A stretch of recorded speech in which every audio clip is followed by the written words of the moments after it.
പത്തനംതിട്ടയിലെ അടിപൊളി എപ്പിസോഡിലേക്ക് എല്ലാവർക്കും സ്വാഗതം. അങ്ങനെ നമ്മുടെ നയനയെ കോടതിയിൽ ഹാജരാക്കാൻ പോവുകയാണ്. ഇന്നാണ് ആ കേസ് നടക്കുന്നത്. അങ്ങനെ അതിന് തൊട്ട് മുമ്പായിട്ട് നമ്മുടെ ഡേവിഡ് അവരുടെ വക്കീലിനെ കണ്ടിട്ട് നമ്മുടെ ഭാഗം ജയിക്കണമെന്നും നമ്മുടെ എതിർ കക്ഷിയായിട്ടുള്ള അവരുടെ വക്കീൽ വളരെ സ്ട്രോങ് ആണെന്നും ആ നരസിംഹം എന്ന് പറയുന്നവൻ്റെ കൊച്ചുമകനാണെന്നും അവർ വാദിച്ചിട്ടുള്ള എല്ലാ കേസുകളും ഇതുവരെ ജയിച്ചിട്ടേ ഉള്ളൂ, അവരെ നമ്മൾ തുരത്തിയെടുക്കണമെന്നൊക്കെ പറയുന്നുണ്ട്. അപ്പോൾ ആ സമയത്ത് അതൊക്കെ എനിക്കറിയാം, എന്തായാലും തെളിവുകളുടെ അടിസ്ഥാനത്തിൽ പിടികൂടിയതല്ലേ, അവിടെ അവൻ എന്ത് വാദിക്കും എന്നുള്ളത് നമുക്ക് നോക്കാലോ എന്നൊക്കെ പറയുന്നുണ്ട്. അങ്ങനെ ആ സമയത്ത് വക്കീൽ ചോദിക്കുന്നുണ്ട്, അല്ല മൂർത്തീസ് ജ്വല്ലറിയുമായിട്ടും അനന്തപുരിക്കാരുമായിട്ടും ഇത്ര വൈരാഗ്യം ഉണ്ടാവാൻ എന്താണ് കാരണം? അവരെ അടിത്തറ പൊളിക്കാനായിട്ടാണ് ഇങ്ങോട്ട് വന്നത് എന്നൊക്കെ സാർ പറഞ്ഞല്ലോ, അപ്പോൾ അതിന് കാരണം എന്താണെന്നൊക്കെ ചോദിക്കുമ്പോൾ, അപ്പോൾ തിന്നാൽ പോരെ കുഴി എണ്ണണോ, തനിക്കുള്ള ക്യാഷ് എണ്ണി അങ്ങോട്ട് തരുന്നുണ്ടല്ലോ, അപ്പോൾ പിന്നെ അത് മാത്രം നോക്കിയാൽ പോരെ, ഞങ്ങൾ എന്തിനാണ് അവരോട് ദേഷ്യം കാണിക്കുന്നത് എന്നുള്ളതൊന്നും താൻ നോക്കണ്ട, താൻ കേസ് ജയിച്ചിട്ട് വാ എന്നൊക്കെ പറഞ്ഞിട്ട് ഡേവിഡ് അവിടെ നിന്ന് പോവുകയാണ്. അതേസമയം നമ്മുടെ നയനയും കൊണ്ട് നന്ദുവും ടീമും അവിടെ എത്തിയിരിക്കുകയാണ്. അതിലുള്ള പോലീസ് ഉദ്യോഗസ്ഥനാണെങ്കിൽ നമ്മുടെ ജ്വല്ലറിക്കാരുമായിട്ട് നല്ല അടുപ്പത്തിലുള്ള, ഡേവിഡുമായിട്ട് നല്ല അടുപ്പത്തിലുള്ള ആളായത് കൊണ്ട് തന്നെയാണ് അയാൾ ജാമ്യമൊന്നും കൊടുക്കാതെ നയനയെ അവിടെ ജയിലിലിട്ട് സ്ട്രോങ് ആയിട്ട് നിൽക്കുന്നത്.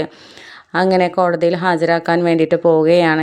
കേസിൻ്റെ കാര്യങ്ങളൊക്കെ അവിടെ തുടക്കം കുറിക്കുകയാണ്. അതിൽ ആദ്യം തന്നെ നയനയെ തകർക്കാനായിട്ട് ആ ഒരു വക്കീൽ ചോദിക്കുന്ന ചോദ്യം, നിങ്ങളുടെ വിവാഹം എപ്പോഴാണ് നടന്നത്, എങ്ങനെയാണ് നടന്നത്, കള്ളത്തരത്തിലൂടെയല്ലേ നിങ്ങളുടെ വിവാഹം നടന്നത്, അനിയത്തിക്ക് പകരം ചേച്ചി മുഖം മറച്ച് മണ്ഡപത്തിലിരുന്ന് താലി കെട്ടിയ ശേഷമാണ് ഭാര്യ മാറിപ്പോയി എന്നുള്ളത് തന്നെ ആദർശ് എന്ന് പറയുന്ന ഈ വ്യക്തി അറിയുന്നത് എന്നൊക്കെ പറയുന്നുണ്ട്. അപ്പോൾ അതിനിടയിൽ നവീൻ വന്നിട്ട് പറയുന്നുണ്ട്, ഇവിടെ കല്യാണം നടന്നത് എങ്ങനെയെന്നുള്ളതൊന്നും നോക്കേണ്ട കാര്യമില്ലല്ലോ, പിന്നെ കല്യാണം കഴിഞ്ഞ ശേഷം അവർ മാതൃകാ ദമ്പതികളായിട്ടാണ് ജീവിക്കുന്നത്, അതുകൊണ്ടാണല്ലോ ഇവരിപ്പോൾ ഈ രീതിയിൽ മുന്നോട്ട് പോകുന്നത്, അത് കോടതിക്ക് ബോധ്യപ്പെട്ടിട്ടുണ്ടല്ലോ എന്നുള്ള കാര്യമൊക്കെ നവീന അവിടെ വാദിക്കുന്നുണ്ട്.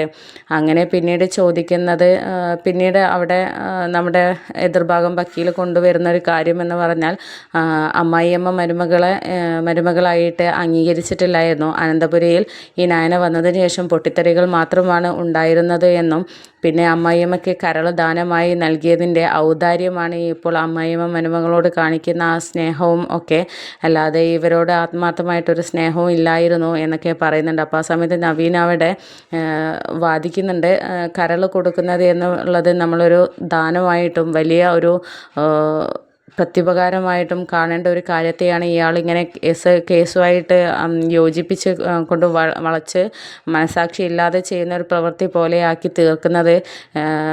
ഇത്തരം കാര്യങ്ങളൊക്കെ ഇങ്ങനെയാണോ ചോദിക്കേണ്ടത്?